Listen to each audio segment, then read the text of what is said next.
छत्तीसगढ़ इस समय हम निर्वाचन कार्यालय में हैं, जहां पर मैंने आपको बताया कि आज यहां पर लास्ट डेट है जहां नामांकन भरी जा रही है। हमारे साथ भाविका जी हैं जो कि ward number 30 Shankar Nagar ward से कांग्रेस की प्रत्याशी हैं और साथ में पप्पू जमशेद जी भी हैं। सर, आपका भी स्वागत है। भाविका जी, इस बार क्या मुद्दे रहेंगे शंकर नगर से? सर, हम लोग छत्तीसगढ़ सरकार के कांग्रेस सरकार के नेतृत्व में जितना भी विकास पॉसिबल हो हम लोग जी जान लगा देंगे अपना विकास शंकर नगर वार्ड से करने के लिए। पानी, बिजली और सड़क की बात करें मुद्दे, और इसके अलावा क्या मुद्दे रहेंगे? काफी सारे मुद्दे हम लोग कवर कर सकते हैं सड़क बनाने के लिए, जिसके जितने छोटे छोटे भी प्रॉब्लम्स है वो भी हम लोग सॉल्व करने की पूरी कोशिश करेंगे और उसमें जी जान लगा देंगे।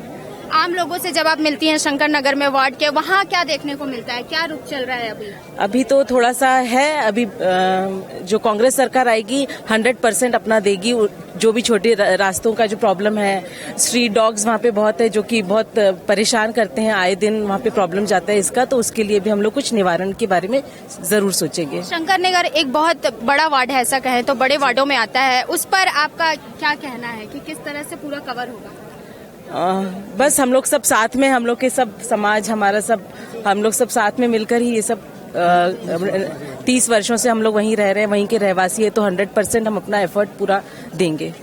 पप्पू जमशेद जी, आप क्या कहेंगे? शंकर नगर वार्ड से चुनाव जीतना कोई बहुत बड़ी बात नहीं है। हम सब मिलके एक साथ चुनाव लड़ेंगे और चुनाव को जीतेंगे इस बार। अभी तक लोगों के दिलो दिमाग में ये धारणा बनी हुई है कि वो भाजपा का वार्ड है, भाजपा का वार्ड है। ऐसा कुछ नहीं है। जिस दिन कांग्रेसी एक होकर चुनाव लड़ता है तो कोई ताकत नहीं कुछ चुनाव को हरा सके। क्या लगता है इस बार पूर्ण बहुमत से आएगी कांग्रेस नगरीय निकाय में? बिल्कुल बिल्कुल, हर हाल में आएगी। सरकार होने का बहुत बड़ा फायदा मिलेगा। सरकार की रीति नीतियाँ, जो उनकी छोटे छोटे प्लाटों की रजिस्ट्रियाँ शुरू कराए, रजिस्ट्री फ्री किए, किसानों का कर्जा माफ किए, बिजली बिल हाफ किए, इन सब चीजों का हमको आने वाले चुनाव में बहुत फायदा मिलेगा। भाविका जी, क्या कहेंगी वार्ड की जनता से?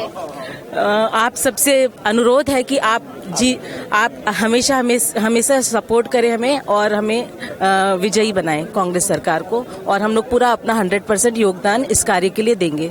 Thank you. आपने समय दिया इसके लिए बहुत बहुत धन्यवाद। हम आपसे फिर मिलेंगे, तब तक के लिए जय जोहार, जय छत्तीसगढ़।